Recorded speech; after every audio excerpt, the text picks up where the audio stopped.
बहुत स्वागत है जी सारिਆਂ ਦਾ। मैं हाँ सुरिंदर डल्ला। साडा बहुत ही खास प्रोग्राम न्यूज़ एंड एनालिसिस। एक वड्डी खबर है जिहदे उत्ते गल करांगे। ਅੱਜ ਪੰਜਾਬ ਪੁਲਿਸ ਨੇ 3 ਪੁਲਿਸ ਆਫੀਸਰਸ ਨੂੰ ਨੌਕਰੀ ਤੋਂ ਡਿਸਮਿਸ ਕੀਤਾ ਹੈ ਆਰਟੀਕਲ 311 ਦੇ ਵਿੱਚ ਇਨ light off directions firm the chief minister on zero tolerance towards corruption. ਇਹ 3 ਪੁਲਿਸ ਅਫਸਰ ਫਿਰੋਜ਼ਪੁਰ ਡਿਸਟ੍ਰਿਕਟ ਦੇ ਸੀਗੇ। ਇਹਨਾਂ ਨੇ 2 ਲੋਕਾਂ ਨੂੰ ਫਾਲਸਲੀ ਇੰਪਲੀਕੇਟ ਕੀਤਾ ਸੀ ਇਨ ਐਨ ਐਨਡੀਪੀਐਸ ਡਰੱਗ ਕੇਸ ਤੇ ਉਹਨਾਂ ਤੋਂ ਹਿਊਜ ਅਮਾਉਂਟ ਆਫ ਮਨੀ ਐਕਸਟੋਰਟ ਕੀਤਾ ਸੀ। ਇਹ ਮੈਂ ਸਾਰਿਆਂ ਨੂੰ ਕਲੀਅਰ ਕਰਨਾ ਚਾਹੁੰਦਾ, ਸੁਚੇਤ ਕਰਨਾ ਚਾਹੁੰਦਾ ਮੈਂ ਪੰਜਾਬ ਪੁਲਿਸ ਦੇ ਸਾਰੇ ਅਫਸਰਾਂ ਨੂੰ कि तुहाडे गुड वर्क की सलाखा होगी, शिफ्ट होगी, असी सपोर्ट करांगे, but black sheep will not be tolerated in the police department. मैं लोगों को भी अपील करता कि जिथे किते करप्शन की डिमांड आती है तुसी सानू इतला दो, strict action will be taken. ते यह पंजाब चीफ मिनिस्टर की क्लीयर कमिटमेंट हैगी टुवर्ड्स मेनटेनिंग जीरो टॉलरेंस। उधर दिल्ली दे विच आम आदमी पार्टी ते भारतीय जनता पार्टी वालों लगातार हमले किए जा रहे हैं। आम आदमी पार्टी की शराब नीति की जांच जदों की CBI नूं सिफारिश की गई है, बीजेपी आम आदमी पार्टी ते हमलावर है और दिल्ली दे विच आम आदमी पार्टी वालों अरविंद केजरीवाल दीयां शराब नीतियां का विरोध किया जा रहा है और भाजपा वालों आम आदमी पार्टी के दफ्तर अगे रोस प्रदर्शन किए गए और आम आदमी पार्टी के खिलाफ नारेबाजी की गई। सो आदेश गुप्ता जिहड़े प्रधान ने दिल्ली भाजपा के ते RP सिंह जिहड़े भाजपा के नेता ने उन्हां दी गल सुणदे। सिद्धी गल है, दिल्ली 174.36 करोड़ का घोटाला होया है। दिल्ली के टैक्स पेयर का 174.36 करोड़ रुपया उन्होंने अपने दोस्तों को देता, सिसोदिया जी ने अपने दोस्तों को देता। 144.36 करोड़ रुपया एक और 30 करोड़ रुपया एक, दोनों मिला के 174.36 करोड़ रुपया अपने दोस्तों को रेवड़ी बनती। असी कह रहे हैं कि उस मंत्री को मंत्री बनने का रहने का कोई अधिकार नहीं, उन्होंने इस्तीफा देना चाहिए है और उसके खिलाफ कानूनी कार्रवाई होनी चाहिए। और यह सारा संघर्ष और सारी लड़ाई जब तक जारी रहेगी जब तक उत्ते कानूनी कार्रवाई नहीं होगी। और मनीष सिसोदिया को बर्खास्त नहीं करते तब तक ये आंदोलन दिल्ली के अंदर जारी रहेगा। माफिया को हजारों करोड़ रुपए फायदा पहुंचाने वाले केजरीवाल ये सरकार तब तक ये आंदोलन जारी रहेगा। सो आम आदमी पार्टी वालों मुहल्ला क्लीनिक 15 अगस्त से 75 मुहल्ला क्लीनिक शुरू किए जाने का दावा किया जा रहा है और सुखबीर बादल और राजा वड़िंग वालों आम आदमी पार्टी ते तिखा सियासी हमला किया जा रहा है। सो राजा वड़िंग ने एक ट्वीट किया जिस दे विचों कहंदे ने कि यकीनन दुनिया भर दीयां सरकारां आम आदमी पार्टी की सरकार दे आप पंजाब मॉडल की नकल करना चाहुंदियां होणगियां। उन्होंने क्लीनिक की लागत दसी है 5 लीटर पेंट 2 पेंटर, पहलों तो बनी सरकारी इमारत। असल दे विच जिहड़े मुहल्ला क्लीनिक बन रहे हैं, जिहड़ा मोहाली वाला मुहल्ला क्लीनिक है उस सेवा केंद्र की इमारत दे विच बनिया है, जिस करके ये सियासी जिहड़ा है ये तंज है जिहड़ा राजा वड़िंग होना ने भगवंत मान की सरकार ते कसिया। इस तरह सुखबीर बादल कह रहे हैं कि आम आदमी पार्टी की सरकार सरकारी इमारतों ते आम आदमी क्लीनिक लिख के सेवा केंद्रों ते लिख के मुहल्ला क्लीनिक बनाने का दावा कर रही है, जबकि ये किते ना किते वादा खिलाफी है। सो आम आदमी पार्टी मुहल्ला क्लीनिकां दीयां इमारतां नूं लैके किते ना किते घिरदी हुई नज़र आ रही है। सो ये आउंदे दिनां दे विच गल किधर नूं जांदी है ये वेखण वाली रहेगी। जदों दे सिमरनजीत सिंह मान जित्ते ने किसी ना किसी विवाद दे नाल जुड़े हुए ने। सिमरनजीत सिंह मान के खिलाफ पार्लीमेंट थाने दे विच बीजेपी की एक आगू वालों शिकायत दी गई, जिस तो बाद मान धड़े ने भी शिकायत दी और उस बीजेपी आगू खिलाफ जवाबी कार्रवाई की मांग की। मामला सी सिमरनजीत सिंह मान होना वालों भगत सिंह बारे की जा रही टिप्पणी। सिमरनजीत सिंह मान जो कुछ कह रहे हैं भगत सिंह नूं उन्हां दी निजी सोच हो सकती है, पर देश दुनिया दे विच लोग भगत सिंह नूं एक महान देश भगत अते एक आदर्श वजों वेखते हैं। हुण सिमरनजीत सिंह मान दे पुत्तर कल कुछ होर साथियों के नाल अपनी पार्टी दे श्रोमणी गुरुद्वारा प्रबंधक कमेटी नूं एक मंग पत्र दे के आए ने, जिस दे विच उन्होंने मंग पत्र च एक सवाल किया SGPC नूं कि SGPC शहीद भगत सिंह नूं किस श्रेणी दे विच रखती है। सो ईमान सिंह मान सिमरनजीत सिंह मान दे जिहड़े पुत्तर ने, तस्वीर इस वक्त तुहाडे सामने ने, उन्होंने अजायब घर तो शहीद भगत सिंह की तस्वीर है जिहड़ी वो किस श्रेणी विच ਰੱਖ ਕੇ ਲਾਏ ਜਾਣ ਬਾਰੇ ਮੰਗ ਕੀਤੀ ਹੈ, ਪੁੱਛਿਆ ਸ਼੍ਰੋਮਣੀ ਗੁਰਦੁਆਰਾ ਪ੍ਰਬੰਧਕ ਕਮੇਟੀ ਤੋਂ।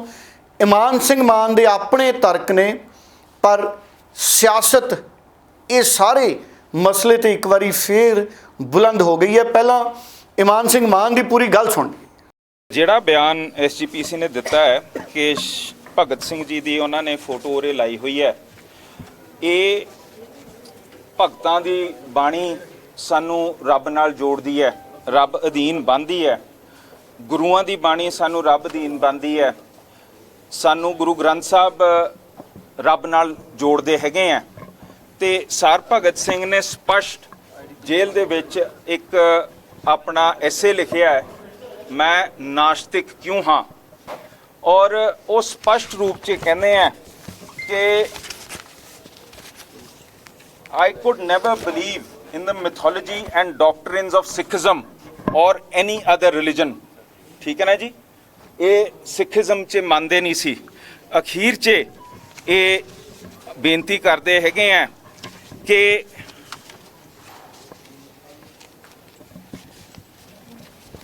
ਮੈਨੂੰ ਕਿਹਾ ਕਿਸੇ ਨੇ ਕਿ ਅਖੀਰ ਤੇ ਤੂੰ ਪਛਤਾਏਂਗਾ, during your last days you will begin to believe, ਮੰਨਣ ਲੱਗ ਪਏਗਾ। ਮੈਂ ਜਵਾਬ ਦਿੱਤਾ, I said, no dear sir, it shall not be, and नहीं हो सकता। I will think that to be an act of degradation, ये मेरी नीचता होगी जे मैं मनन लग पिया। And demoralization, मतलब मैं अपने च भरोसा नहीं रखता। For selfish motives, I am not going to pray। Readers and friends, ये हंकार है। So ये ਇਹਨਾਂ ਦੀ ਸੋਚ ਇੱਕ ਨਾਸਤਿਕ ਸੋਚ ਹੈ। ਹੁਣ ਉਰੇ ਗੁਰੂ ਦੇ ਘਰ 'ਚ ਨਾਸਤਿਕ ਆ ਸਕਦਾ ਹੈ, ਕਿਸੇ ਨੂੰ ਕੋਈ ਰੋਕ ਨਹੀਂ, ਸਾਰੇ ਦਰਵਾਜ਼ੇ ਖੁੱਲੇ ਆ। ਪਰ ਜਿਹੜੇ ਕੌਮ ਦੇ ਹੀਰੇ ਆ ਉਹਨਾਂ ਨੂੰ ਅਸੀਂ ਅਜਾਇਬ ਘਰ 'ਚ ਥਾਂ ਦਿੰਦੇ ਆ। ਸੋ ਅੱਜ ਮੈਂ ਐਸਜੀਪੀਸੀ ਨੂੰ ਇਹ ਸਵਾਲ ਪੁੱਛਣਾ ਹੈ, ਜਿੱਥੇ ਹਰੀ ਕਾ ਮੰਦਿਰ ਹੈ, ਰੱਬ ਨੂੰ ਮੰਨਣ ਵਾਲੇ ਉਰੇ ਆਉਂਦੇ ਆ, ਗੁਰੂ ਗ੍ਰੰਥ ਸਾਹਿਬ ਨੂੰ ਮੰਨਣ ਵਾਲੇ ਆਉਂਦੇ ਆ, ਜਿਹੜਾ ਸਾਨੂੰ ਰੱਬ ਨਾਲ ਜੋੜਦਾ ਹੈ, ਜਿਹੜਾ ਸਾਨੂੰ ਧਾਰਮਿਕ ਬਣਾਉਂਦਾ ਹੈ, ਉਹਦੇ ਅਜਾਇਬ ਘਰ ਤੇ ਆਪਾਂ ਹੁਣ ਨਾਸਤਿਕ ਬੰਦੇ ਨੂੰ ਉੱਥੇ ਰੱਖੀਏ। ਫਿਰ ਐਸਜੀਪੀਸੀ ਰੱਬ ਦਾ ਪ੍ਰਚਾਰ ਕਰ ਰਹੀ ਹੈ ਕਿ ਕਹਿ ਰਹੀ ਹੈ ਕਿ ਤੁਸੀਂ ਰੱਬ ਨੂੰ ਨਾ ਮੰਨੋ। ਸੋ ਇਮਾਨ ਸਿੰਘ ਮਾਨ ਦੇ ਇਸ ਬਿਆਨ ਤੋਂ ਬਾਅਦ ਕਈ ਤਰ੍ਹਾਂ ਦੇ ਬਿਆਨ ਵੀ ਆ ਰਹੇ ਨੇ। ਉਂਝ ਮੈਨੂੰ ਲੱਗਦਾ ਹੈ ਕਿ ਸਿਮਰਨਜੀਤ ਸਿੰਘ ਮਾਨ ਨੇ ਜਿਹੜੀ ਸੰਗਰੂਰ ਦੇ ਵਿੱਚ ਜਿੱਤ ਹਾਸਲ ਕੀਤੀ ਸੀ, ਉਸ ਜਿੱਤ ਵੇਲੇ ਕਿਤੇ ਨਾ ਕਿਤੇ ਪੰਜਾਬ ਦੇ ਲੋਕ, ਸੰਗਰੂਰ ਦੇ ਲੋਕ ਆਮ ਆਦਮੀ ਪਾਰਟੀ ਵੱਲੋਂ ਕੀਤੇ ਗਏ ਵਾਅਦਿਆਂ ਦੇ ਨਾ ਪੂਰੇ ਹੋਣ ਤੋਂ ਨਾਰਾਜ਼ ਸੀ। ਸ਼ਾਇਦ ਇਸੇ ਕਰਕੇ ਸਿਮਰਨਜੀਤ ਸਿੰਘ ਮਾਨ ਨੂੰ ਵੱਡੀ ਗਿਣਤੀ ਦੇ ਵਿੱਚ ਲੋਕਾਂ ਨੇ ਵੋਟਾਂ ਪਾਈਆਂ। ਭਾਵੇਂ ਜਿੱਤਣ ਦਾ ਮਾਰਜਨ ਸਿਮਰਨਜੀਤ ਸਿੰਘ ਮਾਨ ਦਾ ਬਹੁਤ ਥੋੜਾ ਸੀ, ਪਰ ਲੋਕਾਂ ਨੇ ਸਿਮਰਨਜੀਤ ਸਿੰਘ ਮਾਨ ਨੂੰ ਇਸੇ ਕਰਕੇ ਵੋਟਾਂ ਪਾਈਆਂ ਕਿ ਆਮ ਆਦਮੀ ਪਾਰਟੀ ਆਪਣੇ ਵਾਅਦੇ ਪੂਰੇ ਨਹੀਂ ਕਰ ਸਕੀ, ਜ਼ਰੂਰਤ ਨਾਲੋਂ ਜ਼ਿਆਦਾ ਖਾਬ ਆਮ ਆਦਮੀ ਪਾਰਟੀ ਨੇ ਵਿਖਾਏ। ਔਰ ਆਮ ਆਦਮੀ ਪਾਰਟੀ ਵੀ ਸ਼ਾਇਦ ਇਸੇ ਕਰਕੇ ਸੱਤਾ 'ਚ ਆਈ ਕਿਉਂਕਿ ਕਾਂਗਰਸ, ਕੈਪਟਨ ਅਮਰਿੰਦਰ ਦਾ ਰਾਜ, ਚਰਨਜੀਤ ਚੰਨੀ ਦਾ ਰਾਜ ਕਿਤੇ ਨਾ ਕਿਤੇ ਮਾਫੀਆ ਰਾਜ ਹਾਵੀ ਰਿਹਾ। ਪਰ ਹੁਣ ਲੱਗਦਾ ਹੈ ਕਿ ਜਿਸ ਤਰ੍ਹਾਂ ਦੇ ਵਿਵਾਦਾਂ ਦੇ ਵਿੱਚ ਸਿਮਰਨਜੀਤ ਸਿੰਘ ਮਾਨ ਘਿਰੇ ਨੇ, ਮੈਨੂੰ ਲੱਗਦਾ ਹੈ ਜਿਹੜੀ ਇੱਕ ਗੱਲ ਤੁਰੀ ਸੀ ਕਿ ਸਿਮਰਨਜੀਤ ਸਿੰਘ ਮਾਨ 2024 'ਚ ਇੱਕ ਵੱਡੀ ਧਿਰ ਬਣ ਕੇ ਉਭਰਨਗੇ, ਮੈਨੂੰ ਲੱਗਦਾ ਹੈ ਆਮ ਆਦਮੀ ਪਾਰਟੀ ਦੀ ਤਰ੍ਹਾਂ ਸਿਮਰਨਜੀਤ ਸਿੰਘ ਮਾਨ ਦੀ ਲਹਿਰ ਵੀ ਖਤਮ ਹੋ ਗਈ ਹੈ, ਰੁਕ ਗਈ ਹੈ। ਕਿਉਂਕਿ ਸ਼ਹੀਦ ਭਗਤ ਸਿੰਘ ਨੂੰ ਸਾਰੇ ਆਦਰਸ਼ ਮੰਨਦੇ ਨੇ, ਸ਼ਹੀਦ ਭਗਤ ਸਿੰਘ ਨੂੰ ਆਦਰਸ਼ ਮੰਨਦੇ ਨੇ। ਔਰ ਮੈਨੂੰ ਇਹ ਲੱਗਦਾ ਹੈ ਕਿ ਬੇਲੋੜਾ ਵਿਵਾਦ ਹੈ ਜਿਹੜਾ ਉਹ ਪੈਦਾ ਨਹੀਂ ਕੀਤਾ ਜਾਣਾ ਚਾਹੀਦਾ ਕਿਸੇ ਵੀ ਲੀਡਰ ਵੱਲੋਂ। ਉਹਨਾਂ ਦੀ ਆਪਣੀ ਸੋਚ ਹੈ ਜਿਹੜੀ ਕਿਸੇ ਵੀ ਸ਼ਹੀਦ ਬਾਰੇ ਜਾਂ ਵਿਅਕਤੀ ਵਿਸ਼ੇਸ਼ ਬਾਰੇ ਕਿਸੇ ਵੀ ਤਰ੍ਹਾਂ ਦੀ ਹੋਵੇ, ਸੋ ਇਹਦੇ ਤੇ ਜ਼ਿਆਦਾ ਮੈਨੂੰ ਲੱਗਦਾ ਹੈ ਇਹਦੇ ਤੇ ਤੁਲ ਨਹੀਂ ਦੇਣਾ ਚਾਹੀਦਾ। ਸੋ ਜਿਹੜੀ ਮੰਗ ਉਹਨਾਂ ਨੇ ਐਸਜੀਪੀਸੀ ਤੋਂ ਕੀਤੀ ਹੈ, ਉਹਨਾਂ ਦੇ ਪੁੱਤਰ ਨੇ, ਇਹਦੇ ਉੱਪਰ ਵੀ ਆਉਂਦੇ ਦਿਨਾਂ ਦੇ ਵਿੱਚ ਸ਼੍ਰੋਮਣੀ ਗੁਰਦੁਆਰਾ ਪ੍ਰਬੰਧਕ ਕਮੇਟੀ ਵੱਲੋਂ ਕਿਸ ਤਰੀਕੇ ਦੀ ਪ੍ਰਤੀਕਿਰਿਆ ਆਉਂਦੀ ਹੈ, ਸਮਾਜ 'ਚ ਕਿਸ ਤਰੀਕੇ ਦੀ ਪ੍ਰਤੀਕਿਰਿਆ ਆਉਂਦੀ ਹੈ, ਜਾਂ ਪੋਲੀਟੀਕਲ ਤੌਰ 'ਤੇ ਕਿਸ ਤਰੀਕੇ ਦੀ ਪ੍ਰਤੀਕਿਰਿਆ ਆਉਂਦੀ ਹੈ, ਇਹ ਆਪਣੇ ਆਪ 'ਚ ਵੇਖਣ ਵਾਲੀ ਗੱਲ ਰਹੇਗੀ। ਪਰ ਮੈਨੂੰ ਇਹ ਲੱਗਦਾ ਹੈ ਕਿ ਸ਼ਹੀਦ ਭਗਤ ਸਿੰਘ ਕੁਝ ਵੀ ਸੀ, ਸ਼ਹੀਦ ਭਗਤ ਸਿੰਘ ਨਾਸਤਕ ਸੀ ਜਾਂ ਆਸਤਕ ਸੀ, ਉਹ ਕੁਝ ਵੀ ਸੀ। ਲੋਕ ਇਸ ਕਰਕੇ ਸ਼ਹੀਦ ਭਗਤ ਸਿੰਘ ਨੂੰ ਫੋਲੋ ਕਰਦੇ ਨੇ, ਮੰਨਦੇ ਨੇ, ਕਿਉਂਕਿ ਉਹ ਦੇਸ਼ ਦੀ ਆਜ਼ਾਦੀ ਦਾ ਇੱਕ ਦੀਵਾਨਾ ਸੀ ਔਰ ਉਹਨੇ ਦੇਸ਼ ਦੀ ਆਜ਼ਾਦੀ ਦੇ ਲਈ ਸੰਘਰਸ਼ ਕੀਤਾ। ਉਧਰ ਦਿੱਲੀ ਤੋਂ ਭਾਰਤੀ ਜਨਤਾ ਪਾਰਟੀ ਦੇ ਬੁਲਾਰੇ ਆਰਪੀ ਸਿੰਘ ਹੋਣਾ ਦਾ ਵੀ ਬਿਆਨ ਆਇਆ ਹੈ, ਸਿਮਰਨਜੀਤ ਸਿੰਘ ਮਾਨ ਹੋਣਾ ਦੇ ਪੁਰਾਣੇ ਬਿਆਨਾਂ ਨੂੰ ਆਧਾਰ ਬਣਾ ਕੇ। ਉਹਨਾਂ ਦੀ ਗੱਲ ਵੀ ਇੱਕ ਵਾਰੀ ਸੁਣ ਲਈਏ। ਦੋ ਗੱਲਾਂ ਬੜੀਆਂ ਸਾਫ਼ ਨੇ। ਇੱਕ ਤੇ ਮਾਨ ਸਾਹਿਬ ਵਧੇਰੀ ਉਮਰ ਦੇ ਹੋ ਗਏ ਨੇ, ਮੈਨੂੰ ਲੱਗਦਾ ਕਿ ਥੋੜਾ ਉਮਰ ਦਾ ਅਸਰ ਹੈ, ਪਹਿਲੀ ਗੱਲ। ਦੂਜੀ ਗੱਲ, ਉਹਨਾਂ ਨੂੰ ਇਹ ਪਤਾ ਹੀ ਨਹੀਂ ਕਿ ਹਿੰਦੁਸਤਾਨ ਵਿੱਚ ਹੁਣ ਖਾਲਿਸਤਾਨ ਦੀ ਗੱਲ ਨਹੀਂ ਹੋ ਸਕਦੀ। ਖਾਲਿਸਤਾਨ ਇੱਕ ਸੁਪਨਾ ਹੈ, ਉਹ ਮੰਗੇਰੀ ਲਾਲ ਦੇ ਹਸੀਨ ਸੁਪਨੇ ਵੇਖਦੇ ਨੇ। ਕੁਝ ਲੋਕਾਂ ਨੂੰ ਸੁਪਨੇ ਵਿਖਾ ਕੇ ਉਹ ਵੀਜ਼ਾ ਦਿਲਾਉਣ ਦੀ ਕੋਸ਼ਿਸ਼ ਕਰਦੇ ਨੇ, ਇਸ ਤੋਂ ਅੱਗੇ ਕੁਝ ਨਹੀਂ। ਉਹ ਦੇਸ਼ ਦੇ ਸੰਵਿਧਾਨ ਨੂੰ ਮੰਨ ਕੇ ਪਾਰਲੀਮੈਂਟ ਵਿੱਚ ਗਏ ਨੇ। ਦੇਸ਼ ਦੇ ਸੰਵਿਧਾਨ ਨੂੰ ਮੰਨਣਾ ਪਏਗਾ ਉਹਨੂੰ, ਤਦ ਹੀ ਪਾਰਲੀਮੈਂਟ ਅਟੈਂਡ ਕਰ ਸਕਣਗੇ। ਪਰ ਨਹੀਂ ਮੰਨਣਗੇ ਤਾਂ ਫਿਰ ਉਹ ਕਾਨੂੰਨੀ ਕਾਰਵਾਈ ਉਹਨਾਂ ਦੇ ਖਿਲਾਫ ਹੋਏਗੀ। ਪਰੰਤੂ ਜੋ ਉਹਨਾਂ ਨੇ ਬਿਆਨ ਸ਼ਹੀਦ ਭਗਤ ਸਿੰਘ ਤੇ ਦਿੱਤਾ ਉਹ ਗਲਤ ਹੈ, ਉਹਨਾਂ ਨੂੰ ਮਾਫੀ ਮੰਗਣੀ ਚਾਹੀਦੀ ਹੈ। ਸ਼ਹੀਦ ਭਗਤ ਸਿੰਘ ਸਾਡੇ ਸਾਰਿਆਂ ਦੇ ਆਈਕਨ ਨੇ, ਸਾਡੇ ਸਾਰਿਆਂ ਦੇ ਉਹ ਆਈਕਨ ਨੇ ਦੇਸ਼ ਦੀ ਆਜ਼ਾਦੀ ਕਰਕੇ ਆਪਣੀ ਜਾਨ ਦਿੱਤੀ, ਉਹ ਆਈਕਨ ਨੇ, ਇਸ ਕਰਕੇ ਉਹਨਾਂ ਨੂੰ ਮਾਫੀ ਮੰਗਣੀ ਚਾਹੀਦੀ। ਕੱਲ ਸੋਲਨ ਦੇ ਵਿੱਚ ਅਰਵਿੰਦ ਕੇਜਰੀਵਾਲ ਨੇ ਇੱਕ ਵਰਚੁਅਲ ਰੈਲੀ ਨੂੰ ਸੰਬੋਧਨ ਕੀਤਾ। ਇਸ ਮੌਕੇ 9000 ਤੋਂ ਵੱਧ ਅਹੁਦੇਦਾਰਾਂ ਨੇ ਆਮ ਆਦਮੀ ਪਾਰਟੀ 'ਚ ਸਹੁੰ ਖਾਧੀ ਕਿ ਅਸੀਂ ਇਮਾਨਦਾਰੀ ਨਾਲ ਕੰਮ ਕਰਾਂਗੇ, ਤਨ ਮਨ ਧਨ ਦੇ ਨਾਲ ਲੋਕਾਂ ਲਈ ਕੰਮ ਕਰਾਂਗੇ। ਬਹੁਤ ਵੱਡਾ ਰਾਜਸੀ ਆਮ ਆਦਮੀ ਪਾਰਟੀ ਨੂੰ ਵੱਡਾ ਬਲ ਮਿਲਿਆ। ਅਰਵਿੰਦ ਕੇਜਰੀਵਾਲ ਬਰਸਾਤ ਕਰਕੇ ਭਗਵੰਤ ਮਾਨ ਜਾ ਨਹੀਂ ਸਕੇ, ਪਰ ਵਰਚੁਅਲ ਰੈਲੀ 'ਚ ਸੰਬੋਧਨ ਕੀਤਾ ਔਰ ਅਰਵਿੰਦ ਕੇਜਰੀਵਾਲ ਔਰ ਭਗਵੰਤ ਮਾਨ ਨੇ ਖਾਸ ਤੌਰ ਤੇ ਕਿਹਾ ਕਿ ਪੰਜਾਬ 'ਚ ਸਰਕਾਰ ਬਣ ਕੇ ਅਸੀਂ ਨਕਸ਼ਾ ਬਦਲਤਾ, ਬਿਜਲੀ ਮੁਫਤ ਕਰਤੀ, ਮੁਹੱਲਾ ਕਲੀਨਿਕ 15 ਅਗਸਤ ਤੋਂ ਸ਼ੁਰੂ ਹੋ ਰਹੇ ਨੇ ਔਰ ਪੰਜਾਬ ਦੇ ਮਾਡਲ ਨੂੰ, ਦਿੱਲੀ ਦੇ ਸਿਹਤ ਸਿੱਖਿਆ ਮਾਡਲ ਨੂੰ ਹਿਮਾਚਲ ਪ੍ਰਦੇਸ਼ ਦੇ ਵਿੱਚ ਲੋਕਾਂ ਨੂੰ ਦੱਸਿਆ ਗਿਆ ਔਰ ਉਹਨਾਂ ਨੂੰ ਦੱਸਿਆ ਗਿਆ ਕਿ ਤੁਸੀਂ ਵੀ ਅਗਰ ਹਿਮਾਚਲ 'ਚ ਵੀ ਆਪ ਦੀ ਸਰਕਾਰ ਬਣਦੀ ਹੈ ਤੇ ਉੱਥੇ ਵੀ ਬਿਜਲੀ ਮੁਫਤ ਹੋਏਗੀ। ਸੋ ਇਸ ਕਰਕੇ ਰੱਜ ਕੇ ਪੰਜਾਬ ਦੇ ਵਿੱਚ ਜਿਹੜੇ ਐਲਾਨ ਕੀਤੇ ਗਏ ਨੇ ਆਮ ਆਦਮੀ ਪਾਰਟੀ ਨੇ ਉਹਨਾਂ ਨੂੰ ਵਰਤਿਆ ਜਾ ਰਿਹਾ ਸਿਆਸੀ ਤੌਰ ਤੇ ਹਿਮਾਚਲ ਦੇ ਵਿੱਚ ਵੀ।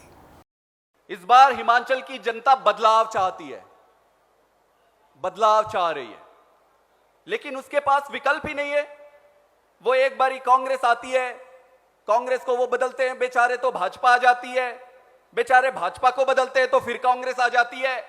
इनके अंदर खाने जो इनके धंधा है, इनके बिजनेस है, बड़े आराम से चलते रहता है। इनको कोई नुकसान ही नहीं होता, इनको फर्क ही नहीं पड़ता चाहे बीजेपी की सरकार आए चाहे कांग्रेस की सरकार आए, क्योंकि आपस में इनकी सेटिंग बहुत बढ़िया है। अब जनता करे तो करे क्या? जनता ने सबको मौका देके देख लिया है। इस बार जनता आम आदमी पार्टी की तरफ देख रही है, इस बार जनता आपकी तरफ देख रही है। तो यह निश्चित है कि जनता आपके साथ है, यह निश्चित है कि माता रानी आपके साथ है। फिर जरूरत किस चीज की है? जरूरत है आपको अपने अंदर विश्वास जगाने की, आपको अपने ऊपर भरोसा दिलाने की कि हां मैं कर सकता हूं, हां हम इस बार बदलाव ला सकते हैं। ध्यान रहे, जनता उसी व्यक्ति पर भरोसा करती है जो समर्थ होता है, मजबूत होता है। कमजोर संगठन पर, कमजोर व्यक्ति पर कोई भरोसा नहीं दिखाता है। तो मेरा आप सबसे यह निवेदन है कि अपने आप पर भरोसा रखो। जिस तरीके से आपका संगठन बन रहा है, जिस तरीके से जनता आपके साथ है, जिस तरीके से माता रानी आपके साथ है, इस संसार की कोई भी ताकत नहीं है जो आपको इस बार रोक सके और हिमाचल में बदलाव आने से रोक सके।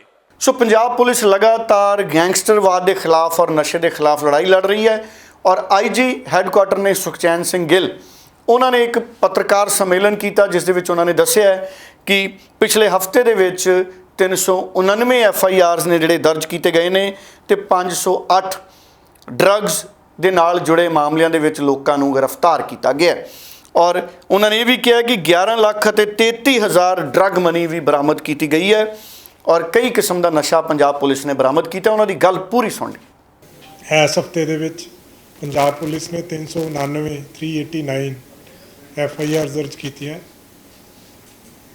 ਅਤੇ 508 ਜਿਹੜੇ ਨੇ drug smuggler oblique peddlers arrest ਕੀਤੇ ਆ, ਜਿਹਦੇ ਵਿੱਚ 40 ਕਮਰਸ਼ੀਅਲ ਕੇਸਿਸ ਦੀਆਂ FIR ਆ ਔਰ 63 ਜਿਹੜੇ ਨੇ ਸਮਗਲਰ ਉਹਦੇ ਵਿੱਚ ਫੜੇ ਆ, ਜਿਹੜੇ ਕਿ ਆਪਾਂ ਜਿਨ੍ਹਾਂ ਨੂੰ ਵੱਡੇ ਦਰਜੇ ਦੇ ਸਮਗਲਰ ਕਹਿ ਸਕਦੇ ਹਾਂ ਕਿਉਂਕਿ ਉਹ ਕਮਰਸ਼ੀਅਲ ਕੇਸਿਸ ਦੇ ਵਿੱਚ ਇਨਵੋਲਵ ਆ। ਜਿਹੜੀ ਰਿਕਵਰੀ ਹੋਈ ਆ ਉਹਦੇ ਵਿੱਚ ਹੈਰੋਇਨ ਦੀ 8.37 ਕਿਲੋ ਜਿਹੜੀ ਰਿਕਵਰੀ ਆ, 32.28 ਕਿਲੋ ਓਪੀਐਮ ਦੀ ਰਿਕਵਰੀ ਆ, 53 ਕਿਲੋ 53 kg 53 ਕਿਲੋ ਗਾਂਜੇ ਦੀ ਰਿਕਵਰੀ ਆ ਔਰ 14,000 ਕਿਲੋ ਪੌਪੀ ਹਸਕ ਦੀ ਰਿਕਵਰੀ ਆ। ਔਰ ਜਿਹੜੀ ਸਭ ਤੋਂ ਕਾਬਲੇ ਤਾਰੀਫ ਜਿਹੜਾ ਕੰਮ ਕੀਤਾ ਗਿਆ ਹੈ ਉਹ 7.93 lakh tablets oblique injections oblique pills vials ਉਹਦੀ ਰਿਕਵਰੀ ਹੈ ਜਿਹੜੀ ਕਿ ਫਤਿਹਗੜ੍ਹ ਸਾਹਿਬ ਪੁਲਿਸ ਨੇ ਕੀਤੀ ਹੈ। 23 ਕਿਲੋ ਦੀ ਓਪੀਐਮ ਦੀ ਰਿਕਵਰੀ ਬਟਾਲਾ ਪੁਲਿਸ ਨੇ ਕੀਤੀ ਸੀਗੀ, ਜਿਹੜੀ ਬਹੁਤ ਵੱਡੀ ਰਿਕਵਰੀ ਹੈ। ਔਰ ਜਿਹੜੀ ਫਤਿਹਗੜ੍ਹ ਸਾਹਿਬ ਪੁਲਿਸ ਨੇ ਕੀਤੀ ਉਹਦੇ ਵਿੱਚ ਪਹਿਲਾਂ ਉਹਨਾਂ ਨੇ 2 ਬੰਦੇ ਫੜੇ ਸੀਗੇ, ਉਹਨਾਂ ਤੋਂ ਫਿਰ ਬੈਕਵਰਡ ਲਿੰਕੇਜਿਸ, ਜਿੱਦਾਂ ਆਪਾਂ ਲਾਸਟ ਟਾਈਮ ਕਿਹਾ ਸੀਗਾ ਕਿ ਹਰ ਕੇਸ ਦੇ ਵਿੱਚ ਬੈਕਵਰਡ ਲਿੰਕੇਜਿਸ ਦੇ ਉੱਤੇ ਸਟ੍ਰੈਸ ਦਿੱਤਾ ਜਾਂਦਾ ਹੈ। ਸੋ ਬੈਕਵਰਡ ਲਿੰਕੇਜ ਦੇ ਵਿੱਚ ਇੱਕ ਗੋਡਾਊਨ ਦੇ ਵਿੱਚ ਛਾਪਾ ਮਾਰ ਕੇ ਉੱਥੋਂ ਵੱਡੀ ਮਾਤਰਾ ਦੇ ਵਿੱਚ ਟੈਬਲੇਟਸ ਫੜੀਆਂ। ਇੱਕ ਹੋਰ ਜਿਹੜਾ ਟ੍ਰੈਂਡ ਪਿਛਲੇ ਹਫਤੇ ਨੌਲੇਜ 'ਚ ਆਇਆ ਸੀਗਾ ਕਿ 8 ਕਿਲੋ ਓਪੀਐਮ ਦੀ ਰਿਕਵਰੀ ਕੀਤੀ ਸੀ ਮੋਹਾਲੀ ਪੁਲਿਸ ਨੇ, ਜਿਹੜੇ ਐਂਬੂਲੈਂਸ ਯੂਜ਼ ਕਰ ਰਹੇ ਸੀਗੇ। ਉਹਦੇ ਵਿੱਚ 3 ਬੰਦੇ ਅਰੈਸਟ ਹੋਏ, ਜਿਹਦੇ ਵਿੱਚ ਇੱਕ ਮੋਹਾਲੀ ਏਰੀਆ ਦਾ ਰਹਿਣ ਵਾਲਾ ਹੈ ਔਰ 2 ਚੰਡੀਗੜ੍ਹ ਏਰੀਆ ਦੇ ਰਹਿਣ ਵਾਲੇ ਆ। ਸੋ ਉਹਨਾਂ ਨੇ ਫੇਕ ਪੇਸ਼ੈਂਟ ਬਣਾ ਕੇ, ਫੇਕ ਇੱਕ ਐਂਬੂਲੈਂਸ ਬਣਾ ਕੇ ਉਹਦੇ ਥਰੂ ਸਮਗਲਿੰਗ ਕਰਦੇ ਪਏ ਸੀਗੇ। ਉਹਦੇ 'ਚ DIG ਰੋਪੜ ਰੇਂਜ ਨੇ ਵੀ ਡਿਟੇਲ 'ਚ ਪ੍ਰੈਸ ਕਾਨਫਰੰਸ ਵੀ ਕੀਤੀ ਸੀ ਔਰ ਸਿਹਤ ਵਿਭਾਗ ਦੇ ਨਾਲ ਵੀ ਟੇਕਅਪ ਕੀਤਾ ਜਾਏਗਾ ਕਿ ਈਵਨ ਇਹ ਤਾਂ ਫੇਕ ਸੀਗੀ, ਪਰ ਕੋਈ ਕਿਤੇ ਇਸ ਦੀ ਏਵਜ ਦੇ ਵਿੱਚ ਹੋਰ ਕੋਈ ਬੰਦਾ ਇਸ ਤਰ੍ਹਾਂ ਦਾ ਕੰਮ ਨਾ ਕਰ ਰਿਹਾ ਹੋਵੇ। 11 ਲੱਖ ਔਰ 73,000 ਡਰੱਗ ਮਨੀ ਫੜੀ ਹੈ ਪਿਛਲੇ ਹਫਤੇ ਦੇ ਵਿੱਚ ਔਰ 31 ਜਿਹੜੇ PO ਓਬਲੀਕ ਅਬਸਕੌਂਡਰ ਜਿਹੜੇ NDPS ਐਕਟ ਦੇ ਕੇਸਿਸ ਦੇ ਸੀਗੇ ਉਹ ਫੜੇ ਆ। ਉਧਰ ਯੂਨਾਈਟਿਡ ਕਿਸਾਨ ਮੋਰਚਾ ਦੇ ਆਗੂਆਂ ਨੇ MSP ਕਮੇਟੀ ਦੇ ਵਿੱਚ ਜਗ੍ਹਾ ਨਾ ਮਿਲਣ ਤੇ ਇਤਰਾਜ਼ ਪ੍ਰਗਟ ਕੀਤਾ। ਇਹਦੇ ਨਾਲ ਉਹਨਾਂ ਨੇ ਕਿਹਾ ਕਿ ਅਸੀਂ ਆਪਣੀਆਂ ਮੰਗਾਂ ਦੇ ਲਈ ਇੱਕ ਵਾਰ ਫੇਰ ਸੰਘਰਸ਼ ਦੇ ਰਸਤੇ ਤੇ ਆ ਰਹੇ ਹਾਂ ਤੇ ਬਹੁਤ ਜਲਦ ਅਸੀਂ ਮੀਟਿੰਗ ਵੀ ਕਰਾਂਗੇ। ਇੱਕ ਵਾਰੀ ਇਹਨਾਂ ਦੀ ਗੱਲ ਵੀ ਸੁਣੀਏ। ਇਹ ਕਮੇਟੀ ਹੈ ਕੀ ਚੀਜ਼? ਇਸ ਕਮੇਟੀ ਦੇ ਵਿੱਚ ਜਿਹੜੇ ਲੋਕਾਂ ਨੇ ਅੰਦੋਲਨ ਲੜਿਆ ਹੀ ਨਹੀਂ, ਅਗਰ ਉੱਥੋਂ ਚੱਕ ਕੇ ਬੰਦੇ ਕਮੇਟੀ 'ਚ ਪਾ ਕੇ ਤੇ 5 ਪਹਿਲਾਂ ਹੀ ਬਿਠਾ ਲਏ ਜਾਣਗੇ ਤੇ 3 ਸਾਡੇ ਬਿਠਾਏ ਜਾਣਗੇ, ਕੀ ਅਸੀਂ ਉਮੀਦ ਰੱਖਦੇ ਹਾਂ ਕਿ ਉੱਥੋਂ ਸਾਡੇ ਅੰਦੋਲਨ ਦੇ ਸਾਡੀ ਜਿਹੜੀਆਂ ਮੰਗਾਂ ਨੇ ਉਹ ਪੂਰੀਆਂ ਹੋਣਗੀਆਂ? ਸਗੋਂ ਸਾਨੂੰ ਉਹ ਕਮੇਟੀ ਦੇ ਵਿੱਚ ਬਿਠਾ ਕੇ ਸਾਡੇ ਅੰਦੋਲਨ ਨੂੰ ਇੱਕ ਤਰ੍ਹਾਂ ਦਾ ਬ੍ਰੇਕ ਲਾ ਕੇ ਰੱਖਣ ਵਾਲੀ ਗੱਲ ਹੈ, ਸਰਕਾਰ ਦੀ ਸਾਜ਼ਿਸ਼ ਹੈ, ਜਿਹਨੂੰ ਅਸੀਂ ਚੰਗੀ ਤਰ੍ਹਾਂ ਸਮਝਦੇ ਹਾਂ। ਮਾਣਯੋਗ ਪ੍ਰਧਾਨ ਮੰਤਰੀ ਨਰਿੰਦਰ ਮੋਦੀ ਜੀ ਜਿਸ ਵੇਲੇ ਆਪਣੀ ਹੀ ਸਟੇਟ ਦੇ ਮੁੱਖ ਮੰਤਰੀ ਸੀ, ਉਹਨਾਂ ਦੇ ਸਮੇਂ ਦੀ ਇੱਕ ਇਹਨਾਂ ਦੀ ਕਮੇਟੀ ਬਣੀ ਤੇ ਉਸ ਕਮੇਟੀ ਦੇ ਚੇਅਰਮੈਨ ਸੀ, ਮੇਰੇ ਖਿਆਲ ਚੇਅਰਮੈਨ ਸੀ ਔਰ ਉਸ ਕਮੇਟੀ ਦੇ ਵਿੱਚ ਰਿਕਮੈਂਡੇਸ਼ਨ ਇਹਨਾਂ ਦੀ ਆਪਦੀ ਪਈ ਹੈ ਕਿ MSP ਦੀ ਗਰੰਟੀ ਦਾ ਕਾਨੂੰਨ ਕਿਸਾਨਾਂ ਨੂੰ ਦਿੱਤਾ ਜਾਏ। ਇਹਨਾਂ ਦੀ ਆਪਦੀ ਕਮੇਟੀ ਹੈ, ਉਹਦੀ ਰਿਕਮੈਂਡੇਸ਼ਨ ਪਈ ਹੈ, ਕਿਰਪਾ ਕਰਕੇ ਲਾਗੂ ਕਰ ਦੇਣ। ਅਸੀਂ ਮੰਗਦੇ ਹਾਂ MSP ਦੀ ਗਰੰਟੀ ਦਾ ਕਾਨੂੰਨ, ਨਾ ਕਿ ਕਮੇਟੀ। ਇਹਨਾਂ ਦੀ ਆਪਦੀ ਰਿਕਮੈਂਡੇਸ਼ਨ ਪਈ ਹੈ, ਲਾਗੂ ਕਰ ਦੇਣ। ਇਹੀ ਹੱਲ ਹੈ। ਦੇਖੋ, ਸਾਡੀ ਲੜਾਈ ਹੈ ਜਿਹੜੀ, ਅਸੀਂ 3 ਕਾਨੂੰਨਾਂ ਦੀ ਲੜਾਈ ਲੜ ਲਈ। ਅੱਜ ਸਾਡੀ ਲੜਾਈ ਹੈ MSP ਦੀ ਗਰੰਟੀ ਦਾ ਕਾਨੂੰਨ ਲੈਣ ਦੀ। ਸਾਡੀ ਲੜਾਈ ਕਮੇਟੀ ਦੀ ਹੈ ਹੀ ਨਹੀਂ। ਅਸੀਂ ਗਰੰਟੀ ਦਾ ਕਾਨੂੰਨ ਲੈਣ ਵਾਸਤੇ ਪ੍ਰੋਗਰਾਮ ਦੇ ਚੁੱਕੇ ਹਾਂ। 22 ਤਰੀਕ ਦਾ ਸਾਡਾ ਪ੍ਰੋਗਰਾਮ ਆ ਗਿਆ। ਮੈਂ ਤੁਹਾਨੂੰ ਇੱਕ ਬੇਨਤੀ ਕਰ ਲਾਂ ਨਿੱਕੀ ਜੀ, ਸਵਾਲ ਤੁਹਾਡੇ ਖੜੇ ਨੇ, ਸਵਾਲ ਸਾਰੇ ਲੈਣਾ। ਇੱਕ ਸਾਡਾ ਮਤਲਬ ਲੀਡਰ ਰਹੇਗਾ, ਉਹਨੇ ਤੁਹਾਨੂੰ ਮਤਲਬ ਅਗਲੇ ਪ੍ਰੋਗਰਾਮਾਂ ਬਾਰੇ ਦੱਸ ਦੂਗਾ। UP ਵਾਲਾ ਪਰ ਲੀਡਰ ਮੈਂ ਪ੍ਰੋਗਰਾਮ 2 ਦਿੱਤੇ ਨੇ। ਇੱਕ ਪ੍ਰੋਗਰਾਮ ਦਿੱਤਾ ਹੈ ਕਿ ਅਸੀਂ 22 ਅਗਸਤ ਨੂੰ ਜੰਤਰ ਮੰਤਰ ਦੇ ਉੱਤੇ ਇੱਕ ਵੱਡਾ ਇਕੱਠ ਕਰਕੇ ਇੱਕ ਦਿਨ ਦਾ ਪ੍ਰੋਗਰਾਮ ਕਰਾਂਗੇ ਔਰ ਉਹਦੇ ਵਿੱਚ ਰਾਸ਼ਟਰਪਤੀ ਨੂੰ ਤੇ ਦੇਸ਼ ਦੇ ਪ੍ਰਧਾਨ ਮੰਤਰੀ ਨੂੰ ਦੋਹਾਂ ਨੂੰ ਮੰਗ ਪੱਤਰ ਸਾਡੇ ਜਾਣਗੇ। ਇਹ ਸਾਡਾ ਪ੍ਰੋਗਰਾਮ ਹੈ। ਇੱਕ ਨੰਬਰ 2, ਦੂਸਰਾ ਹੈ ਕਿ ਸਾਡੇ ਮਹਾਨ ਸ਼ਹੀਦ ਊਧਮ ਸਿੰਘ ਜੀ ਦਾ ਸ਼ਹੀਦੀ ਦਿਹਾੜਾ ਹੈ 31 ਜੁਲਾਈ ਨੂੰ। ਉਹ ਸਾਨੂੰ ਸਾਡੇ ਭਾਈਚਾਰੇ ਨੇ, ਸਾਡੇ ਉਹਨਾਂ ਵੀਰਾਂ ਨੇ ਜਿਨ੍ਹਾਂ ਨੇ ਕੰਬੋਜ ਭਾਈਚਾਰੇ ਨੇ ਇੱਕ ਐਪਲੀਕੇਸ਼ਨ ਦਿੱਤੀ ਹੈ ਕਿ ਉਸ ਦਿਨ ਕਿਸੇ ਤਰ੍ਹਾਂ ਦਾ ਕੋਈ ਅਜਿਹਾ ਨਾ ਹੋਵੇ, ਉਹਨੂੰ ਧਿਆਨ 'ਚ ਲੈ ਕੇ ਅਸੀਂ ਸਾਰਿਆਂ ਨੇ ਪ੍ਰੋਗਰਾਮ ਬਣਾਇਆ। ਆ ਜਿਹੜੇ ਨਾਨ ਪੋਲੀਟੀਕਲ ਵਾਲੀ ਲਾਈਨ ਦੇ ਸਾਰੇ ਲੋਕ ਹੈ ਕਿ ਅਸੀਂ ਉੱਥੇ ਹੀ ਆਪਣੇ ਸੁਨਾਮ ਦੇ ਵਿੱਚ ਜਾ ਕੇ ਅਸੀਂ ਸਾਡੇ ਉਸ ਮਹਾਨ ਸ਼ਹੀਦ ਨੂੰ ਸ਼ਰਧਾਂਜਲੀ ਅਰਪਿਤ ਕਰਾਂਗੇ ਔਰ ਉੱਥੇ ਇੱਕ ਬੜਾ ਪ੍ਰੋਗਰਾਮ ਕਰਾਂਗੇ। ਹਾਂ, ਮੰਗ ਪੱਤਰ ਬਾਰੇ ਬੋਲਣਗੇ, ਇਹਨਾਂ ਤੋਂ ਪੁੱਛਦੇ ਆਪਾਂ। ਉਧਰ ਪੰਜਾਬ ਦੇ ਖੇਤੀਬਾੜੀ ਮੰਤਰੀ ਕੁਲਦੀਪ ਢਾਲੀਵਾਲ ਅੱਜ ਪੰਚਾਇਤੀ ਜ਼ਮੀਨਾਂ ਦੇ ਮਾਮਲੇ ਦੇ ਵਿੱਚ ਵੱਡਾ ਐਲਾਨ ਕਰ ਸਕਦੇ ਨੇ। ਕੱਲ ਇੱਕ ਅਹਿਮ ਬਿਆਨ ਉਹਨਾਂ ਦਾ ਆਇਆ, ਉਹਨਾਂ ਦਾ ਪੂਰਾ ਬਿਆਨ ਸੁਣਦੇ ਹਾਂ। ਸਾਡੇ ਕੋਲ ਜਿਹੜਾ ਐਕਸਪ੍ਰੈਸਵੇ ਬਣ ਰਿਹਾ, ਇਹਦੀਆਂ ਕਾਫੀ ਸ਼ਿਕਾਇਤਾਂ ਆਈਆਂ ਸੀਗੀਆਂ। ਕੱਲ ਹੀ ਮੇਰੇ ਕੋਲ ਕੋਈ ਕਿਸਾਨ ਵੀਰ ਗਏ ਸੀਗੇ ਜਿਨ੍ਹਾਂ ਨੇ ਸ਼ਿਕਾਇਤ ਕੀਤੀ ਕਿ ਕੁਝ ਲੋਕ ਗਲਤ ਪੈਸੇ ਲੈ ਰਹੇ। ਤੇ ਅੱਜ ਹੀ ਮੈਂ ਮਤਲਬ 24 ਘੰਟਿਆਂ 'ਚ ਡੀ ਸਾਹਿਬ ਨੂੰ ਨਾਲ ਲੈ ਕੇ ਆਇਆ ਮੌਕੇ ਤੇ। ਇਹਦੀ ਇਨਕੁਆਇਰੀ ਚੱਲ ਰਹੀ ਹੈ ਔਰ ਅਸੀਂ 2 ਹਫ਼ਤਿਆਂ ਦੇ ਵਿੱਚ ਮੈਂ ਡੀਸੀ ਸਾਹਿਬ ਨੂੰ ਕਿਹਾ ਕਿ ਇਹਦੀ ਇਨਕੁਆਇਰੀ ਕੰਪਲੀਟ ਕਰਕੇ ਇਨਕੁਆਇਰੀ ਜਨਤਕ ਕੀਤੀ ਜਾਵੇ ਤੇ ਜਿਹੜੇ ਬੰਦੇ ਕਸੂਰਵਾਰ ਨੇ ਉਹਨਾਂ ਦੇ ਖਿਲਾਫ ਸਖਤ ਕਾਰਵਾਈ। ਧਰਮਲ ਸਾਹਿਬ ਕਿੰਨਾਂ ਦੇ ਵੱਲੋਂ ਘਪਲਾ ਕੀਤਾ ਗਿਆ? ਸਭ ਤੋਂ ਪਹਿਲਾਂ ਤਾਂ ਇਹ ਪੁੱਛਿਆ ਗਿਆ ਕਿ ਨਹੀਂ, ਰੈਤੀ ਇਹ ਪਾਰਟੀ ਦਾ ਨਾਮ ਲਿੱਤਾ ਜਾ ਰਿਹਾ ਕਾਂਗਰਸ ਦੀ। ਦੇਖੋ ਇਹ ਤਾਂ ਜਿਨ੍ਹਾਂ ਦੀਆਂ ਸਰਕਾਰਾਂ ਹੀ ਪਹਿਲਾਂ ਨਾਂ ਲੈਣ ਦੀ ਲੋੜ ਹੀ ਨਹੀਂ, ਉਹਨਾਂ ਦੀ ਅਗਵਾਈ 'ਚ ਹੀ ਸਾਰੇ ਘਪਲੇ ਹੋਏ ਆ। ਅਸੀਂ ਸਾਰੇ ਘਪਲਿਆਂ ਦੀ ਜਾਂਚ ਕਰ ਰਹੇ ਹਾਂ। ਸਾਨੂੰ ਇਹ ਆ ਕਿ ਕੇਂਦਰ ਸਰਕਾਰ ਦਾ ਪੈਸਾ ਜਿਹੜਾ ਸਾਡਾ ਪੈਸਾ, ਜਿਹੜਾ ਲੋਕਾਂ ਦਾ ਪੈਸਾ, GST ਦਾ ਪੈਸਾ, ਸਾਡੇ ਟੈਕਸ ਦਾ ਪੈਸਾ, ਉਹਦੀ ਦੁਰਵਰਤੋਂ ਨਾ ਹੋਵੇ, ਕੋਈ ਬੰਦਾ ਉਹਦਾ ਨਜਾਇਜ਼ ਫਾਇਦਾ ਨਾ ਲਵੇ, ਕੋਈ ਅਧਿਕਾਰੀ ਉਹ 'ਚ ਕੋਈ ਮਤਲਬ ਕਰਪਸ਼ਨ ਨਾ ਕਰੇ, ਗੜਬੜ ਕਰਕੇ ਆਪਣਾ ਉਹ ਘਰ ਨਾ ਭਰੇ, ਉਹਨੂੰ ਆਪਾਂ ਡੱਕਣਾ। ਸੋ ਉਹਦੇ ਵਾਸਤੇ ਇਨਕੁਆਇਰੀ ਜਿਹੜੀ ਆ 2 ਹਫ਼ਤੇ ਦੀ ਕੰਪਲੀਟ। ਉਧਰ ਕੇਂਦਰ ਵੱਲੋਂ ਬਣਾਈ ਗਈ MSP ਕਮੇਟੀ ਦੇ ਮੈਂਬਰ ਪ੍ਰਮੋਦ ਕੁਮਾਰ ਹੋਣਾ ਦਾ ਇੱਕ ਬਿਆਨ ਆਇਆ ਹੈ, ਜਿਸ ਵਿੱਚ ਉਹਨਾਂ ਨੇ ਕਈ ਗੱਲਾਂ ਦਾ ਖੁਲਾਸਾ ਕੀਤਾ ਹੈ। ਉਹਨਾਂ ਨੇ ਕਿਹਾ ਹੈ ਕਿ MSP ਨਹੀਂ, ਅਸੀਂ ਲਾਭਕਾਰੀ ਕੀਮਤ ਬਾਰੇ ਵੀ ਗੱਲ ਕਰਦੇ ਹਾਂ। ਸੋ ਉਹਨਾਂ ਨੇ ਕਿਹਾ ਕਿ ਜਿਹੜੀ ਸਰਕਾਰ ਵੱਲੋਂ MSP ਕਮੇਟੀ ਬਣਾਈ ਗਈ ਹੈ ਉਸ ਦੇ ਵਿੱਚ ਕਿਸਾਨਾਂ ਦੇ ਹੱਕ ਦੇ ਉੱਤੇ ਹੀ ਚਰਚਾ ਹੋਣੀ ਹੈ ਔਰ ਉਹਨਾਂ ਕਈ ਤਰ੍ਹਾਂ ਦੀਆਂ ਜਿਹੜੇ ਆਪਣੀ ਰਾਏ ਆ ਉਹ ਰੱਖੀ ਆ, ਉਹਨਾਂ ਦੀ ਗੱਲ सुनते हैं। हमारे इतनी बैठकें और इतना सारा व्यवस्था चलता रहता है, कोई किसी विषय को लेकर के हमारा संगठन नहीं है, तो इसलिए हमारे पास में MSP को लेकर के विगत हमारे 25-30 वर्षों से और हमारा उसके ऊपर काम चल रहा है। एक एक बात के ऊपर हम लोगों ने उसमें खूब डिस्कशन किए हैं। ऐसा नहीं है जो दूसरे अन्य किसान हैं, भले ही उनकी विचारधारा हमसे भिन्न हो, लेकिन यदि किसान हित में है, देश हित में है, तो हम लोग बराबर उनसे भी बात करते हैं और नई नई बातें आती हैं, नया विषय आते हैं, जो सरकारी जो नीतियाँ रहती हैं हम लोग उसमें भी रहते हैं। हमारी खुद की कृषि नीति तक हम लोगों ने बनाई हुई है।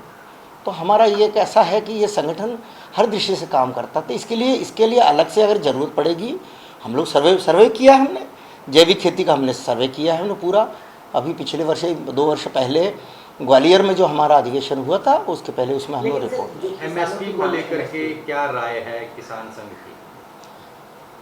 MSP तो मिलना चाहिए और केवल MSP हमारा नहीं है। भारतीय किसान संघ शुरू से जब से स्थापना हुई है तब से कहता रहा कि MSP अलग चीज़ है, मिनिमम सपोर्ट प्राइस हमारा ये नहीं है। हमारा ये लाभकारी मूल्य होना चाहिए।